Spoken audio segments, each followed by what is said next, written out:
Vous avez deux choix devant vous. La pilule bleue vous maintient dans votre confort, investissant uniquement dans le marché américain. La pilule rouge, en revanche, vous ouvre les yeux sur le monde entier, diversifiant vos investissements à travers plus de 23 pays.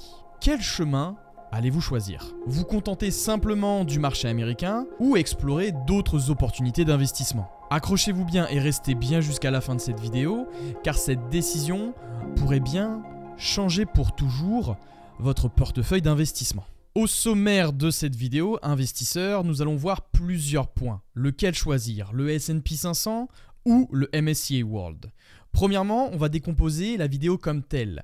Premièrement, on va voir qu'est-ce qu'un ETF. Deuxièmement, l'indice du MSCI World, qu'est-ce que c'est? De même que pour le troisième point, nous allons voir qu'est-ce que l'indice du S&P 500. Un quatrième point où nous allons faire affronter les deux ETF en termes de performance historique. Un cinquième point où nous allons creuser à l'intérieur du capot de ces ETF-là pour voir leur composition. Le sixième point, il faudra peut-être arrêter d'investir sur le MSCI World. Je t'en dis pas plus. Un avant-dernier point où je vais te montrer les ETF que j'intégrerai dans mon PEA, en tout cas sur le MSCI World ou sur le S&P 500. Et 8, la conclusion, lequel choisir entre les deux. Commençons investisseurs, qu'est-ce qu'un ETF? Un ETF, ça veut simplement dire Exchange Trading Funds, ou c'est un fonds indiciel coté en bourse. C'est un produit financier qui est proposé par des intermédiaires, donc des fonds d'investissement, des émetteurs d'ETF ou des banques. Et le but de cet ETF-là vise à reproduire l'évolution d'un indice boursier afin de proposer les mêmes performances que ce dernier aux investisseurs du monde entier. Et donc, il va répliquer la performance d'un pays, il va répliquer la performance d'une matière première, ce n'est pas forcément que à travers des pays. À titre d'exemple, tu as l'Eurostoxx 600 qui va répliquer donc les 600 plus grandes sociétés européennes. Tu as le Amundi MSCI par exemple Emerging Market où là on va zoomer, on va suivre la performance des pays émergents et bien entendu ceux que tu connais parfaitement bien, le S&P 500 et tu as également le MSCI World. Mais là maintenant tu vas te demander qu'est-ce que l'indice, qu'est-ce que l'ETF quand tu m'en parles du MSCI World. Le MSCI World est un indice boursier mondial qui mesure la performance des actions de grandes et de moyennes entreprises à travers plus de 23 pays développés. Et donc cet ETF-là, cet indice a des caractéristiques principales, notamment par rapport à sa composition. Tu verras que alors, ils disent souvent que la composition, ça comprend plus de 1600 entreprises, mais quand on va creuser un petit peu à l'intérieur d'un certain ETF, tu vas voir qu'en fait, il y a souvent 1465 actions à l'intérieur de cet ETF-là, et donc qui est réparti dans 23 pays développés, comme l'Amérique du Nord, l'Europe, l'Asie ou d'Océanie. Et les critères de sélection pour le MSCI World, c'est les entreprises qui sont pondérées par la capitalisation boursière, ce qui signifie que les plus grandes entreprises ont une plus grande influence sur l'indice. Ils vont prendre donc vraiment les pays des quatre coins du monde et les plus performantes également. Imagine seulement que le MSCI World, quand tu viens acheter un ETF, tu vas acheter un panier d'actions qui va suivre la performance de plusieurs entreprises qui sont pondérées bien entendu pas de la même manière à l'intérieur de ce panier. À titre d'exemple, tu peux avoir dans un paquet de bonbons plus de schtroumpfs, plus de bananes, plus de fraises tagada, etc., etc. Tout dépend de comment est pondéré ce paquet de bonbons. Et bien ici, c'est exactement pareil avec le MSCI World. Sur le S&P 500, qu'est-ce que c'est?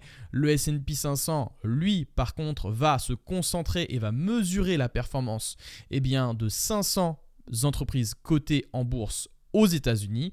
Et les caractéristiques principales du S&P 500, c'est sa composition. Comme je te l'ai dit, ce sont les 500 entreprises diversifiées dans 11 secteurs industriels. Et les critères de sélection, c'est que les entreprises doivent être basées aux États-Unis et avoir une capitalisation boursière minimale de 14,6 milliards de dollars et répondre à d'autres critères de liquidité et de stabilité financière. Alors maintenant, si on parle de performance en bourse, pour te donner une avant-première, sur une performance de 10 ans dividende réinvesti, tu peux vraiment voir la différence entre le S&P 500 et le MSCI World. Le S&P 500 sur 10 ans a réalisé une performance de plus 314%, tandis que le MSCI World a fait plus 213%.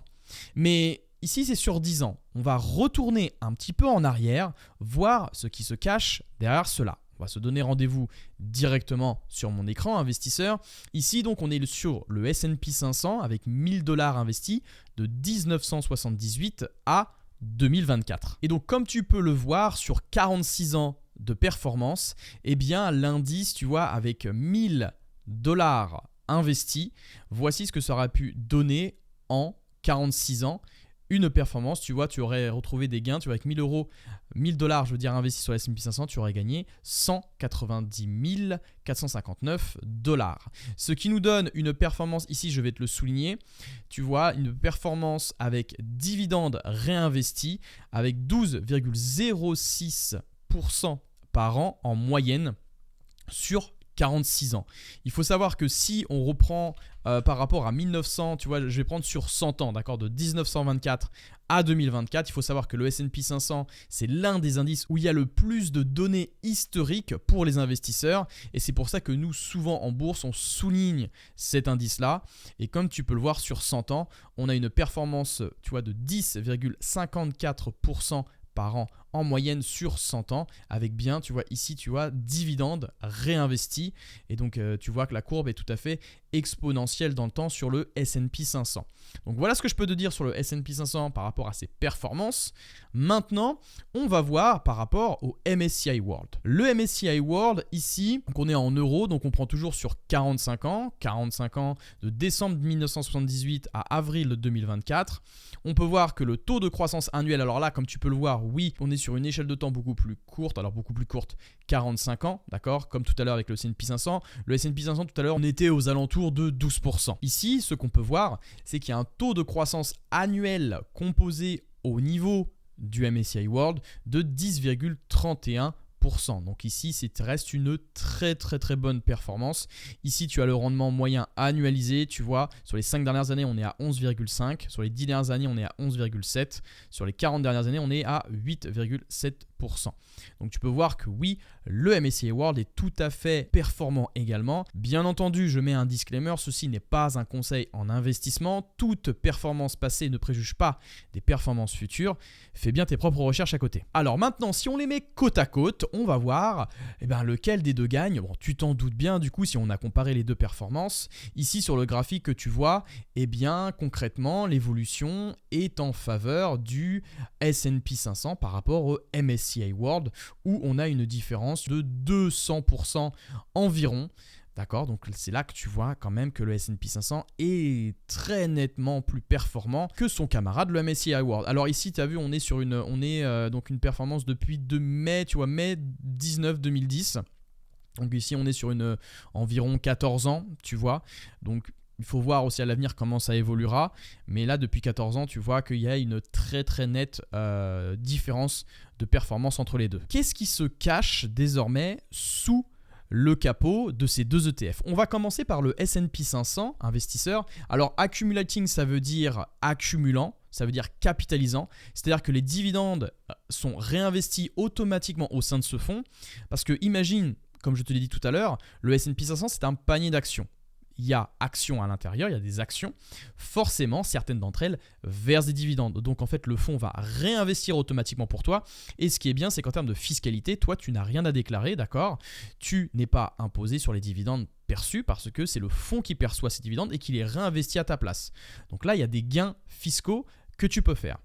Ici, donc, on a les 10 principales positions au sein du iShares Core S&P 500. Et en première position, tu vois qu'on a Microsoft à hauteur de 6,83%. Comme je te l'ai dit tout à l'heure, c'est les fraises Tagada qui prédominent. On a Apple ensuite, ici c'est les pommes qui prédominent à 5,84%. Au sein de cet ETF-là, au sein de ce panier, on a Nvidia à 5,04%, Amazon à 3,78%, Alphabet à 2,27%, Meta 2,24%, etc. Avec un total du portefeuille, tu vois, à 32,45%. Et ils disent bien ici, tu vois, que les positions sont susceptibles d'évoluer en fonction des performances de chacune. Il faut savoir qu'un ETF, ce qui est bien, c'est qu'il est auto-nettoyant, c'est-à-dire que les actions avec les plus basses performances, avec les plus faibles capitalisations, donc ceux qui viennent à, par exemple, à faire faillite, vont être sortis de cet ETF-là et donc vont vont donc être remplacés, ce qui dilue encore plus ton risque. Et ça, c'est super intéressant pour ceux qui souhaitent pas se prendre la tête avec l'investissement. Donc là, c'est la répartition géographique. Bon, tu t'en doutes bien, le S&P 500, c'est à 99,76%. Et alors les petits pourcentages, si tu veux savoir, c'est juste la liquidité et autres produits dérivés que détient le fonds. Et donc tu vois, tu as même la répartition des secteurs avec comme principale position, comme principale ligne, tu t'en doutes bien, la technologie de l'information, en deuxième la finance et en troisième pôle la santé. Sous le capot désormais du MSCI World Investisseur, eh bien on a la description de l'indice, comme tu as pu le voir, d'un panier de près de 1700 valeurs, comme on a pu le voir aussi précédemment lors de notre introduction. Mais par contre, voilà, il y a une petite différence, c'est que le nombre de valeurs à l'intérieur de cet ETF-là, de ce panier, est à hauteur de 1465 actions. Donc non, il n'y a pas 1600 valeurs, il y a 1465. Et donc les principales lignes encore également que tu peux retrouver, bizarrement, c'est Microsoft, Apple, Nvidia, Amazon, Alphabet, des valeurs qu'on retrouve en tête d'affiche qui restent toujours sur les États-Unis qui sont pondérés à 70,90%. Et justement, du coup, là, on vient sur notre point où je t'ai dit d'arrêter d'investir sur le MSCI World. Mais pourquoi est-ce qu'elle me dit ça? Alors le titre est un peu provocateur, mais tu vas comprendre pourquoi est-ce que je mentionne ça. Il faut savoir que, comme tu l'as vu précédemment, les États-Unis au sein de cet ETF-là sont surpondérés, c'est-à-dire qu'il y a une très forte position par rapport aux autres pays. Et comme tu as pu le voir ici, les États-Unis représentent 70,90%. Tandis que le Japon, seulement 5,88%, le Royaume-Uni 3,81%, la France 3,13%, le Canada 3,10%, la Suisse 2,40%, l'Allemagne 2,26%, l'Australie 1,86%, les Pays-Bas 1,33%, sachant qu'il y a de très belles valeurs aux Pays-Bas, et d'autres pays, tu vois, 5,34%. Donc ici, en fait, il va se passer quelque chose de particulier. Si tu achètes les deux ETF, d'accord, en même temps, tu vas faire ce qu'on appelle du doublon, c'est-à-dire que tu vas te retrouver avec les mêmes positions à l'intérieur et pas forcément avoir plus de performance sur le MSCI World. La question que tu dois maintenant te poser, Sony, quel ETF est-ce que je peux intégrer dans mon PEA? Quel est l'ETF S&P 500 que je peux prendre? Quel est l'ETF MSCI World que je peux prendre? Je vais te présenter deux, d'accord, que j'achèterai moi au sein de mon PEA. Ce ne sont pas des conseils en investissement, fais bien tes propres recherches. Concernant le premier, c'est sur le iShares MSCI World Swap PEA. Il est tout nouveau d'ailleurs. Il est beaucoup moins cher que le Amundi en termes de frais. Donc tu vois que là en termes de frais, on a 0,25%. Et surtout, par rapport au Amundi, on est à 0,38%. La taille du fonds aussi, il est sorti il y a quelques mois de cela. Je crois que c'était le mois dernier où il est sorti à l'heure à laquelle je sors cette vidéo. On est le 15 mai 2024. Il faut savoir que la taille du fonds, tu vois, est à 53 millions. Il y a un mois de cela, on était aux alentours de 16 millions. Donc tu vois que le portefeuille, enfin en tout cas la taille du fonds, prend de plus en plus d'ampleur et devient de plus en plus important. Donc tu as le ticker ici, tu as le ticker ici, tu as l'ISIN juste là ici, il est bien éligible au PEA et le prix de l'action, tu vois, est à 5,3 € comparé au MSCI World Amundi, on est à plus de 400 €. Donc tu vois, il y a vraiment une accessibilité beaucoup plus accrue sur cet ETF-là, qui en fait un très bon ETF. Donc bien sûr, on n'a pas d'antécédent sur la performance de cet ETF-là, parce qu'il est sorti assez récemment. Ah bah tu vois, regarde là, j'ai la date. Tu vois, il est sorti le 3, proche du 3 avril 2024.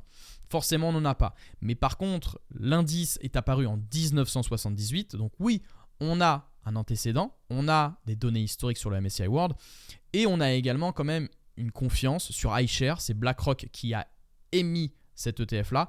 Donc moi personnellement, je fais plutôt confiance à BlackRock sur cet ETF. Puis sur le S&P 500, je choisirais plutôt le BNP Paribas Easy S&P 500 où les frais par an, tu vois, sont minimes, 0,15%, avec une taille du fonds, tu vois, de 2,2 milliards d'euros, c'est énorme, avec un prix de 24,09, c'est vraiment pas cher.